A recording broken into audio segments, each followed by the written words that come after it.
আমাদের দাওয়াত ও তাবলীগের বিশিষ্ট মুরব্বী, বিশিষ্ট আলেমে দ্বীন হযরত মাওলানা শাহরিয়ার মাহমুদ দামাত বারাকাতুহুম উপস্থিত আছেন।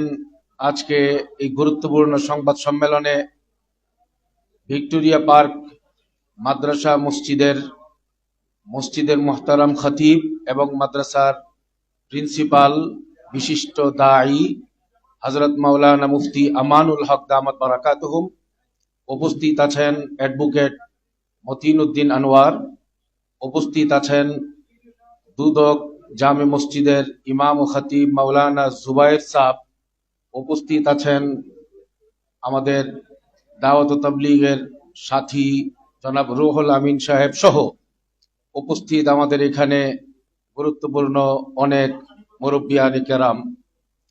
প্রিয় সাংবাদিক বন্ধুগণ, আপনাদের সামনে আজকের এই সংবাদ সম্মেলনের মূল বক্তব্য উপস্থাপন করছি আমি, মুফতি কিফায়েতুল্লাহ আজহারি, প্রিন্সিপাল, জামিয়াতুল মানহাল আল কওমিয়া, উত্তরা, ঢাকা।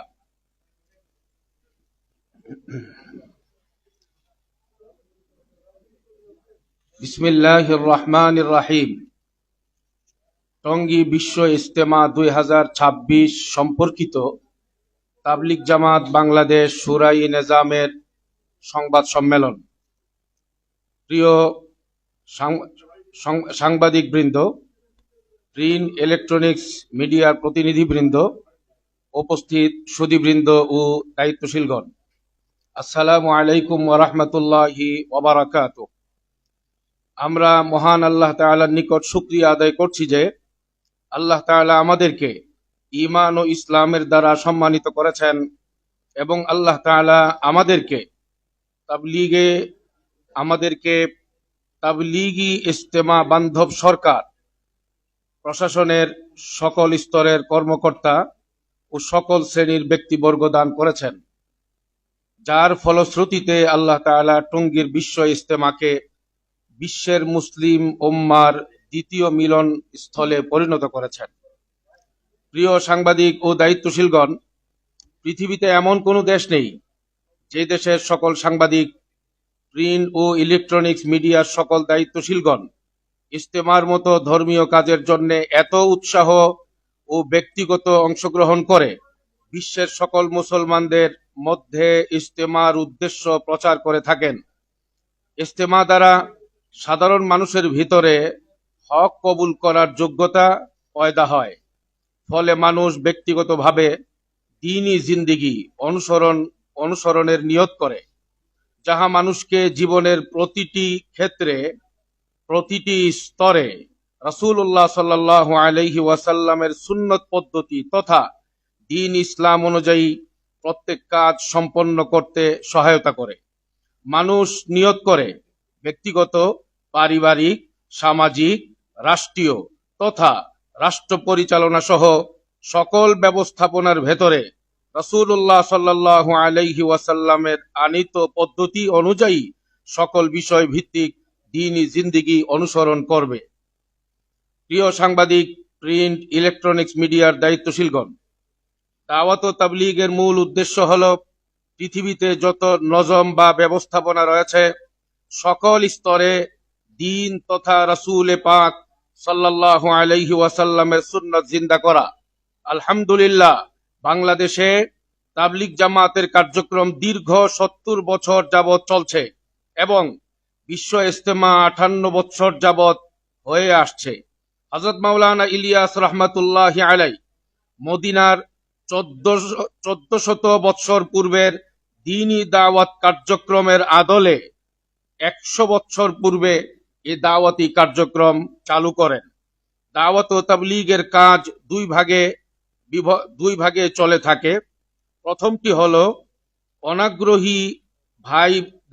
অনাগ্রহী ব্যক্তিদের কাছে প্রচলিত প্রথা তথা মসজিদে মসজিদে দাওয়াতের মাধ্যমে। দ্বিতীয়টি হলো আগ্রহী ব্যক্তিদের কাছে তালিমি তাবলীগ তথা মাদ্রাসার মাধ্যমে এই দাওয়াতি কার্যক্রম দুইটি ধারায় পরিচালিত হয়ে আসছে।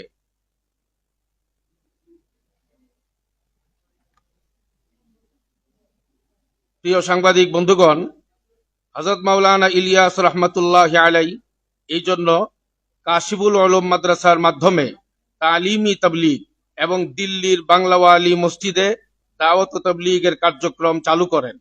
একই ধারাবাহিকতায় বাংলাদেশেও দাওয়াত ও তাবলীগের কার্যক্রম ঢাকার কাকরাইলস্থ মালওয়ালি মসজিদ এবং তালিমি তাবলীগী কার্যক্রম মাদ্রাসা উলুমে দিনিয়া মালওয়ালি মসজিদের মাধ্যমে পরিচালিত হয়ে আসছে। শুরু হতে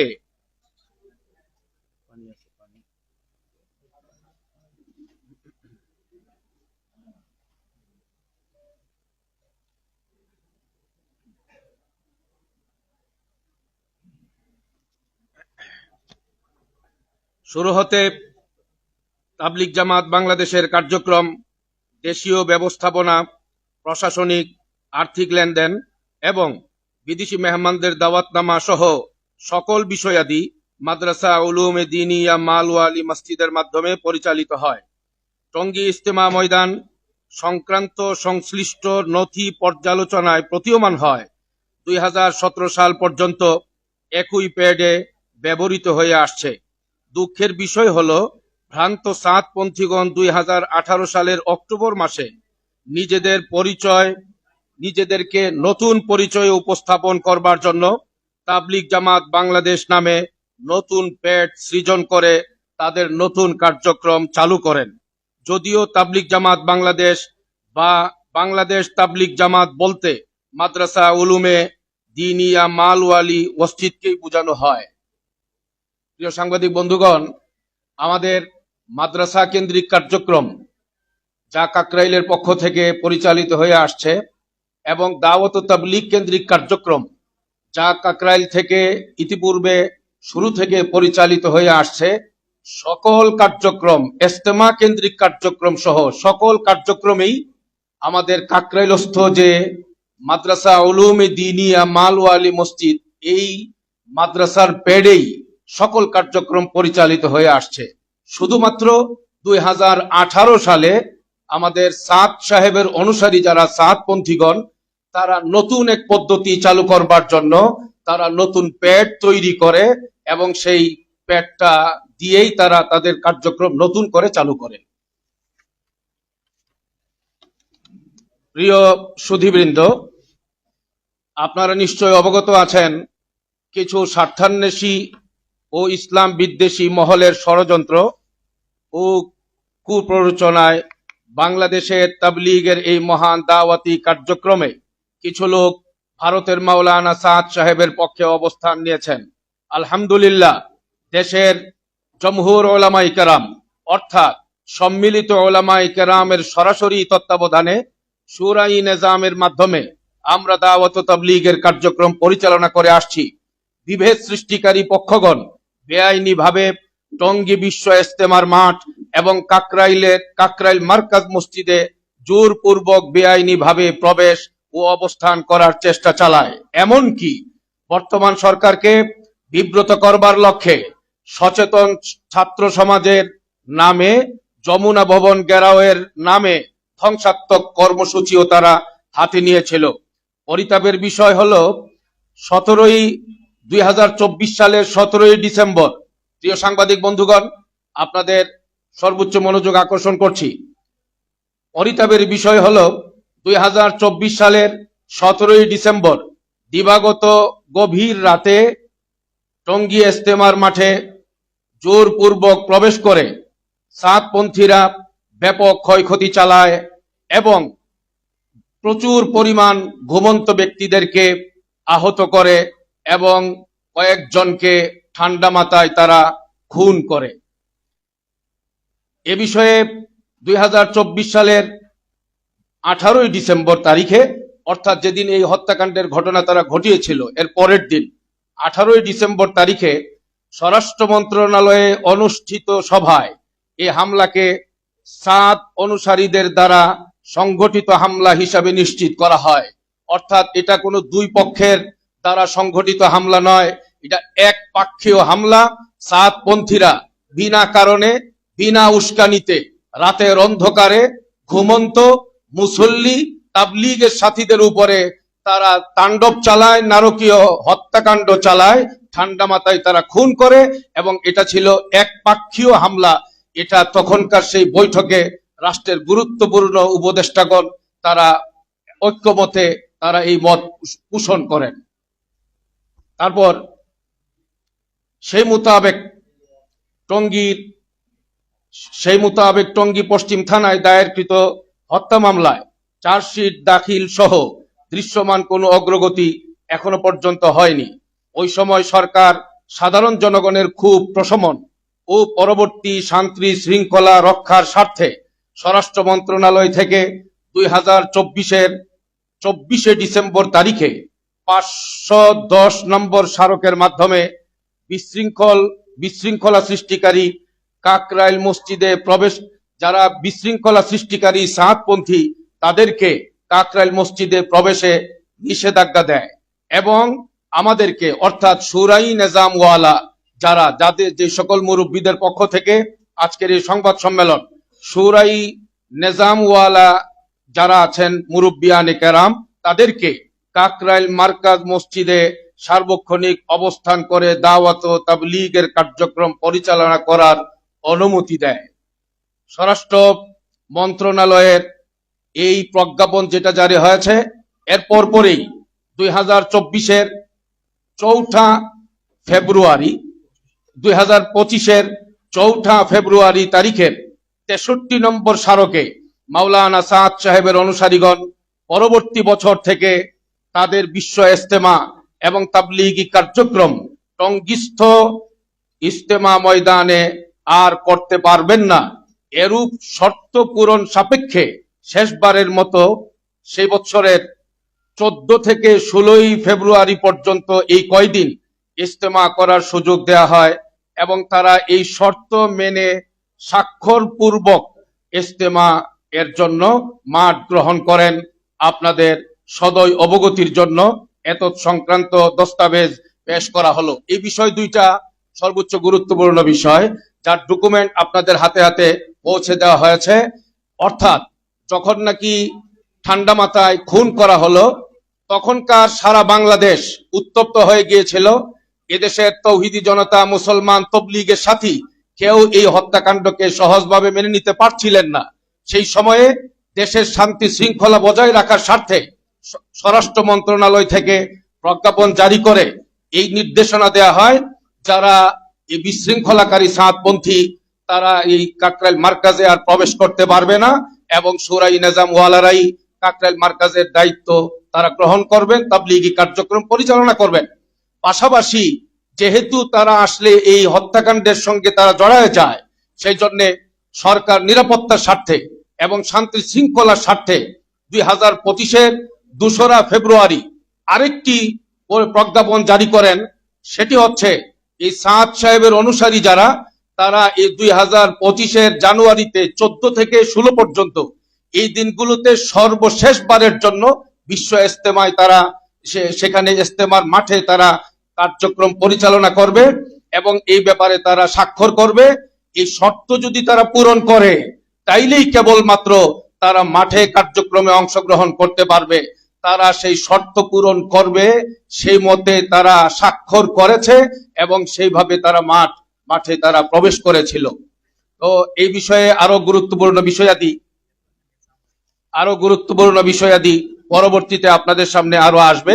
এই দুইটা তথ্যের গুরুত্বপূর্ণ যে অংশ আপনাদের সামনে পেশ করলাম, এই বিষয়ে দলিল দস্তাবেজ আপনাদের সামনে পেশ করেছি, বস্তুনিষ্ঠ সংবাদ পরিবেশনে আপনাদের জন্য যেন সহায়ক হয়। প্রিয় সাংবাদিক বন্ধুগণ, বাংলাদেশের মতো সংখ্যাগরিষ্ঠ দেশের অধিবাসী হিসাবে আল্লাহ তাআলা আমাদেরকে কবুল করেছেন। আপনারা দেশ ও দেশের জনগণের কাছে গুরুত্বপূর্ণ সংবাদ পরিবেশনের মাধ্যমে সেবাদানের পাশাপাশি বিশ্ব ইজতেমার মতো ধর্মীয় কাজের সংবাদ জাতীয় বিশ্ব মুসলমানদের কাছে পৌঁছে দিয়ে প্রচার ও প্রসারের কাজের সহযোগিতা করে আসছেন। সেই জন্য আমি আপনাদের সকলকে এই মহৎ কাজে ব্যাপক অংশগ্রহণ এবং খেদমতে অংশগ্রহণ করবার জন্য আন্তরিক মুবারকবাদ জানাচ্ছি, কৃতজ্ঞতা জানাচ্ছি, ধন্যবাদ জানাচ্ছি। প্রিয় সাংবাদিক এবং দায়িত্বশীল বৃন্দ, এবার বর্তমান সাম্প্রতিক প্রসঙ্গে আপনাদের সামনে আসতে চাই। গতকাল অর্থাৎ 2025-এর 2রা নভেম্বর তারিখে মাননীয় স্বরাষ্ট্র উপদেষ্টা, ধর্ম উপদেষ্টা ও গণপূর্ত উপদেষ্টা এবং স্বরাষ্ট্র ও ধর্ম সচিব মহোদয়গণের উপস্থিতিতে আগামী বিশ্ব ইজতেমা 2026-এর আয়োজন সংক্রান্ত একটি জরুরি সভা ধর্ম মন্ত্রণালয়ে অনুষ্ঠিত হয়।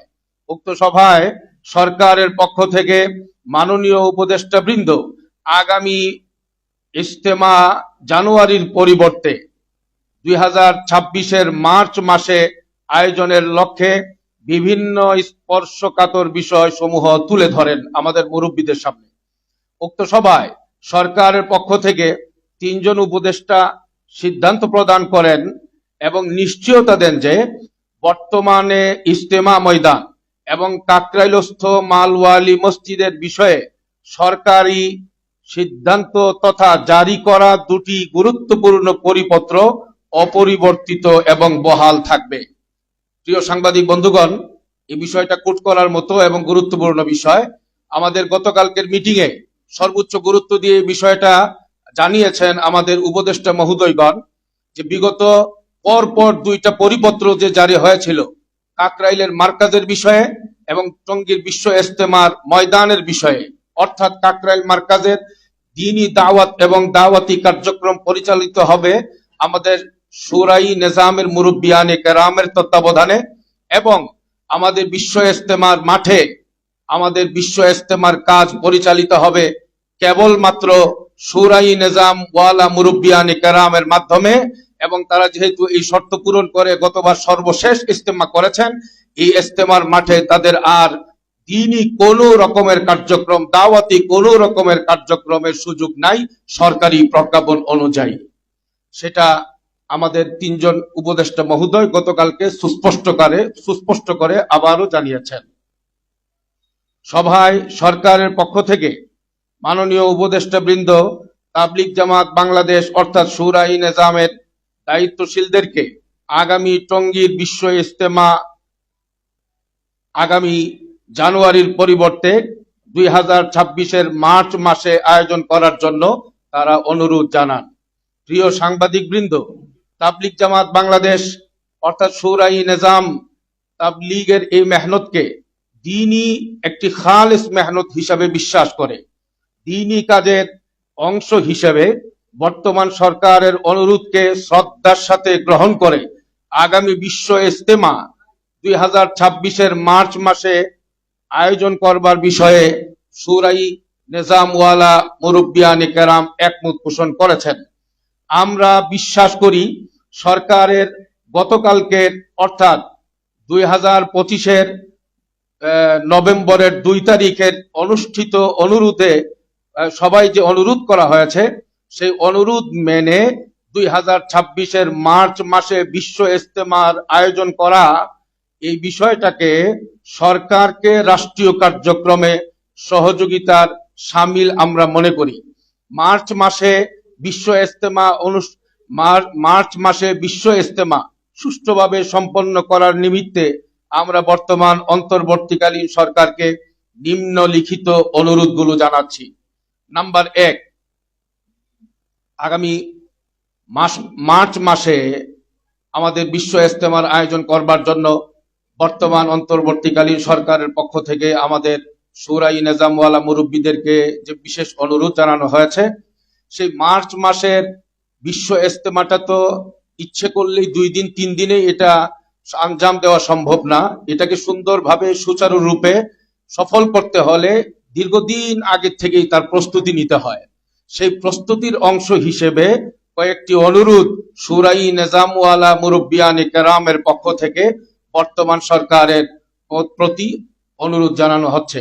নাম্বার 1, স্বরাষ্ট্র মন্ত্রণালয়ের 2024-এর ডিসেম্বর তারিখের 510 নং স্মারক এবং স্বরাষ্ট্র মন্ত্রণালয়ের 2025-এর 2 ফেব্রুয়ারি তারিখের 63 নং স্মারকের আদেশ বা সিদ্ধান্ত বাস্তবায়নের লক্ষ্যে ডিসেম্বর 2025-এর অর্থাৎ আগামী ডিসেম্বর মাসের প্রথম সপ্তাহের পূর্বে যে কোনো দিন আগামী মার্চ মাসের ইজতেমার দিন তারিখ ঘোষণা এবং ইজতেমা সংক্রান্ত যাবতীয় কার্যক্রম শুরু করার নিমিত্তে সরকারের বিভিন্ন সংস্থাকে এই বিষয়ে অবহিত করবার জন্য সরকারকে অনুরোধ জানাচ্ছি। নাম্বার 2, 2026-এর মার্চ মাসে অনুষ্ঠিতব্য বিশ্ব ইজতেমা যথাযথভাবে সমাপ্ত করার নিমিত্তে টঙ্গী বিশ্ব ইজতেমা ময়দানকে অস্থায়ীভাবে কেপিআই ঘোষণা করবার জন্য সরকারকে অনুরোধ জানাচ্ছি। কেপিআই মানে কি পয়েন্ট ইনস্টলেশনস, অর্থাৎ একটা গুরুত্বপূর্ণ স্পর্শকাতর স্থাপনা হিসেবে সরকার যদি ঘোষণা দেয়, তাহলে অন্যান্য গুরুত্বপূর্ণ রাষ্ট্রীয় যে স্থাপনাগুলো সেখানে যেমন নিরাপত্তার বিষয়টা গুরুত্বের সঙ্গে সরকার দেখবে, এই আগামী যে দিনগুলো আসবে মার্চ মাস পর্যন্ত, সেই দিনগুলোতেও যেন সরকার আমাদের বিশ্ব ইজতেমার পুরা এরিয়াটাকে গুরুত্বপূর্ণ স্পর্শকাতর এরিয়া হিসেবে ঘোষণা দেয় এবং তার জন্য যথাযথ ব্যবস্থা যেন গ্রহণ করেন। নাম্বার 3, বিশ্ব ইজতেমা 2026-এর সারা বিশ্ব থেকে আগত বিদেশি মেহমানদের যথাসময়ে উপস্থিতি নিশ্চিত করবার নিমিত্তে নভেম্বর 2025-এর শেষ সপ্তাহে ভিসা সহজীকরণ সংক্রান্ত পরিপত্র জারি করবার জন্য সরকারকে অনুরোধ জানাচ্ছি।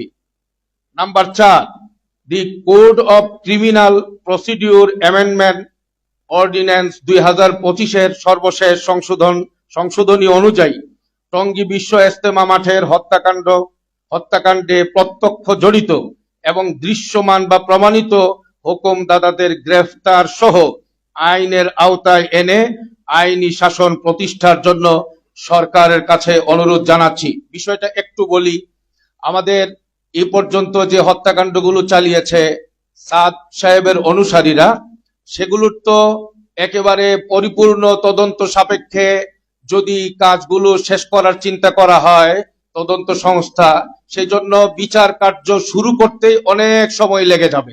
এই দীর্ঘ সূত্রতা থেকে বিচার কার্যটাকে একটু ত্বরান্বিত করবার জন্য বর্তমান অন্তর্বর্তীকালীন সরকার একটি সংশোধনী এনেছে।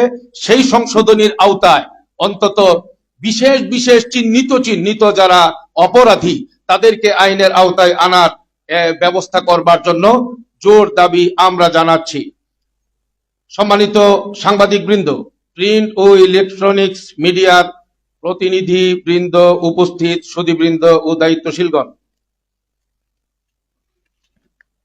বিশ্ব ইজতেমা 2026 যথাযথভাবে আয়োজনের লক্ষ্যে এখন থেকে বিভিন্ন সময়ে জোর অনুষ্ঠান সহ ইজতেমা ময়দানের যাবতীয় প্রস্তুতিমূলক কার্যক্রম গ্রহণ করা হবে ইনশাআল্লাহ। এ বিষয়ে আপনাদের সকলের সহযোগিতা ও দোয়া কামনা করছি। আল্লাহ তাআলা বিশ্ব ইজতেমা ও দ্বীনের সকল হক মেহনতকে কবুল ও মঞ্জুর করুন, আমিন। ফাকাত ওয়াসসালাম। তাবলিগ জামাত বাংলাদেশ শুরাই নিজামের পক্ষ থেকে ওলামায়ে কেরাম এবং দাওয়াত তাবলীগের সাথী বৃন্দ, এ ছিল মূল বক্তব্য।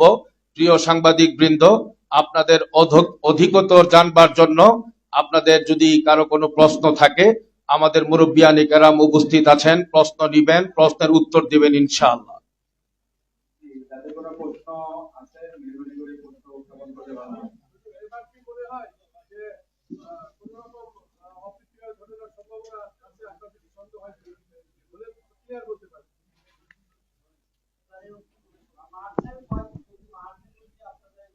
একটা জবাব শেষ হোক, একটু আমরা একটা জবাব শেষ হোক।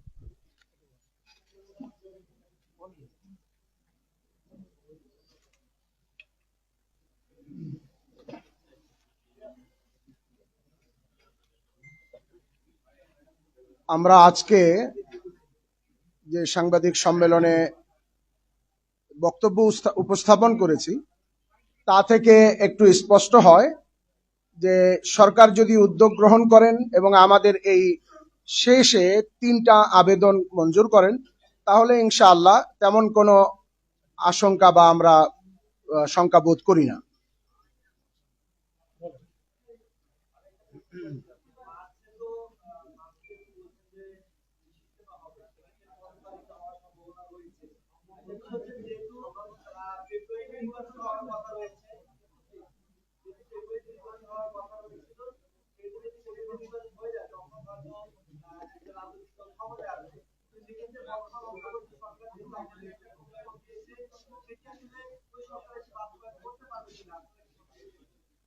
এ ব্যাপারে আমরা আজকের এখানে আবেদন করছি। আমাদের এই 3 পয়েন্টের মধ্যে এটাও একটা পয়েন্ট ছিল যে বর্তমান অন্তর্বর্তীকালীন সরকার আমাদেরকে মার্চ মাস অর্থাৎ 2026-এর মার্চের যে কোনো একদিন ওনারা এখন থেকেই উপদেষ্টা মণ্ডলীর পরামর্শ ক্রমে আমাদেরকে সিদ্ধান্ত করে দেন, যাতে করে পরবর্তী সরকার, নির্বাচিত সরকারও আমাদের সে তারিখটাকে পরিবর্তন না করেন। এরকম একটা নির্ধারিত তারিখ ওনারা করে দেন, যাতে বিশ্ব থেকে আমাদের মেহমানদের আসাটা সহজ হয় এবং তারিখটা সুনির্দিষ্ট থাকে। এটা আমরা সরকারের কাছে আবেদন করেছি। জি, আচ্ছা, ওনারা যদি করতে চান তাহলে আজকে আমরা আপনাদের কাছে দস্তাবেজ হিসেবে, দলিল ডকুমেন্ট হিসেবে আপনাদের কাছে দিয়েছি এই কাগজটি, যেখানে হাইলাইট করা আছে। এই কপিটার মধ্যে আমরা সরকারের যে শর্তের উপরে তাদেরকে মাঠ প্রদান করেছিলাম, সে শর্তটা সরকার দিয়েছিলেন যে তারা কাকরাইল মসজিদে তাদের কার্যক্রম আর কখনো চালাতে পারবে না এবং টঙ্গীর মাঠে তারা আর কখনো ইজতেমা করতে পারবে না। এটা সরকারি প্রজ্ঞাপন এবং এই নিমিত্তে তারা এই শর্ত মেনে তারা দস্তখত করে মাঠ বুঝে নিছে এবং এই শর্তের সাথে তারা মাঠ ফিরিয়ে দিয়েছে এবং সরকার তাদের কাছ থেকে নিয়ে আমাদের কাছে বুঝিয়ে দিয়েছেন। সুতরাং যদি তারা এর পরেও এর ব্যত্যয় ঘটায় তাহলে আমরা মনে করি সরকারই এর ব্যবস্থা গ্রহণ করবে। যেহেতু তারা এটা সরকারি প্রজ্ঞাপনের বিরোধিতা করবেন, তো সেটা সরকারি ব্যবস্থা গ্রহণ করবেন। জি,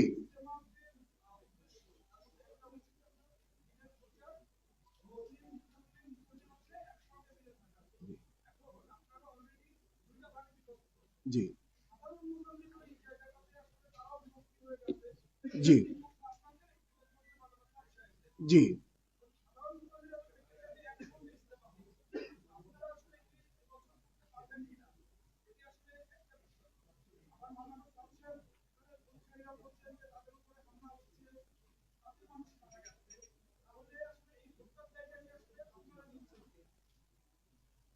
জি, জি, আচ্ছা, এ ব্যাপারে আমরা আপনাদেরকে বলতে চাই যে যে দস্তাবেজটা আপনাদেরকে দেয়া হলো, এটা ছাড়াও আপনারা জানেন যে দ্বীনি বিষয়ের মধ্যে আমাদের দেশ মসজিদ মাদ্রাসার দেশ, ওলামাদের দেশ। আমি আপনাদের কাছে একটা প্রশ্ন করি, দুনিয়াবি বিষয় নয় এবং তবলিগ বিষয়ও নয়, দ্বীনি বিষয়ে যদি কোনো বিভ্রান্তি ঘটে, সেক্ষেত্রে আমরা এই সিদ্ধান্তটা প্রেস ক্লাব থেকে নেব, নাকি আমরা এই সিদ্ধান্তটা ডায়াগনস্টিক সেন্টার থেকে নেব, না এই সিদ্ধান্তটা কাকরাইল মার্কাজ থেকে নেব, নাকি দ্বীনি বিষয় যারা জ্ঞান রাখেন আহলে ইলম ওলামা ইকরাম তাদের কাছ থেকে নেব, ওলামায়ের কাছ থেকে নিব।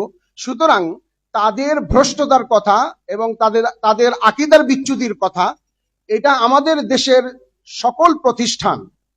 সকল প্রতিষ্ঠান এবং আমাদের দেশের সকল গ্রহণযোগ্য ওলামা ইকরাম বা জাতীয় মসজিদের খতিব মাওলানা মুফতি আব্দুল মালিক সাহেব সহ আমাদের দেশের সেরা বিদ্যাপীঠ, পটিয়া, হাটহাজারী, লালবাগ, ফরিদাবাদ, কামরাঙ্গীরচর সহ সকল প্রতিষ্ঠান এ ব্যাপারে, রহমানিয়া সহ, তারা এই ব্যাপারে ফতোয়াও প্রদান করেছেন, যেটা বই আকারে বের হয়েছে। তাদেরকে সহযোগিতা না করানো, যদিও বাহ্যিকভাবে তারা দ্বীনি কাজ আঞ্জাম দেয় বলে দেখা যায়, কিন্তু বস্তুত তাদের আকীদার বিচ্যুতির কারণে তাদেরকে সহযোগিতা করা এক ধরনের দ্বীনের ওপরে হস্তক্ষেপ করার শামিল।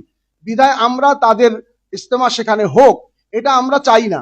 তবে তারা যদি করতে চায় সেটা সরকারের ব্যাপার, যেহেতু সরকার প্রতিশ্রুতি দিয়েছেন আমাদেরকে এবং আমাদের সাথে ওয়াদাবদ্ধ, প্রতিশ্রুতিবদ্ধ যে এখানে শুধুমাত্র শুরাই নিজামের ইজতেমাই হবে, এটা তাদের কাছ থেকে স্বাক্ষরও নিয়েছেন। আমরা মনে করি যে তাদের এখানে করার কোনো রকমের কোনো সুযোগ নাই।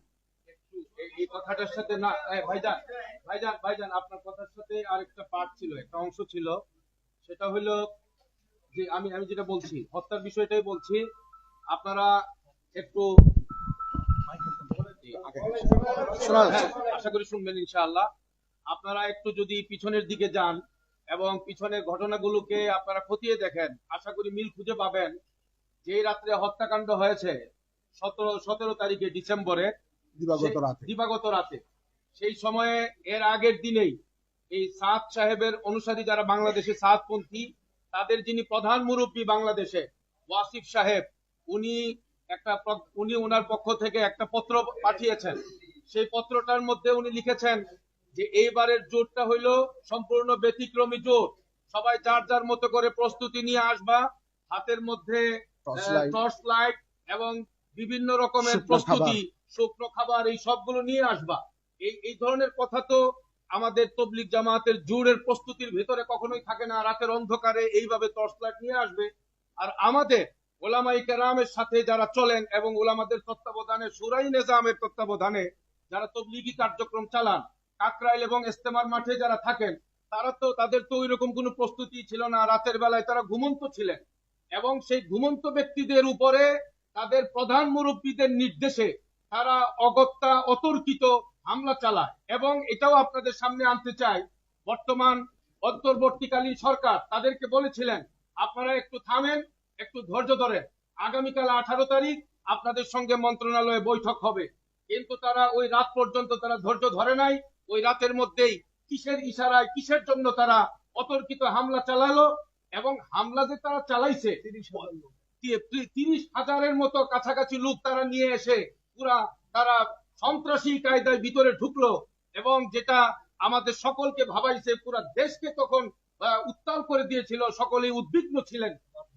সর্বশেষ যে বিষয়টা বলতে চাই, পরের দিন আমাদের মন্ত্রী পরিষদ অর্থাৎ উপদেষ্টাদের ব্যাপক উপস্থিতিতে যে মিটিং হয়েছে, আমরা এখানে বক্তব্যের মধ্যে উপস্থাপন করেছি।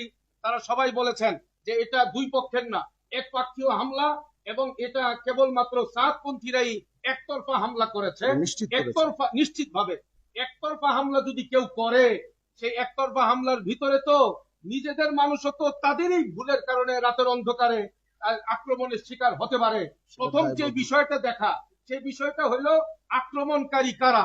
যারা আক্রমণকারী, যারা উস্কানিদাতা, যারা হত্যাকারী এবং যাদেরকে এই আক্রমণের সঙ্গে জুড়বার জন্য বলা হয়েছে, তারাই এই হত্যাকাণ্ডের পরিপূর্ণ দায়ভার নিতে হবে।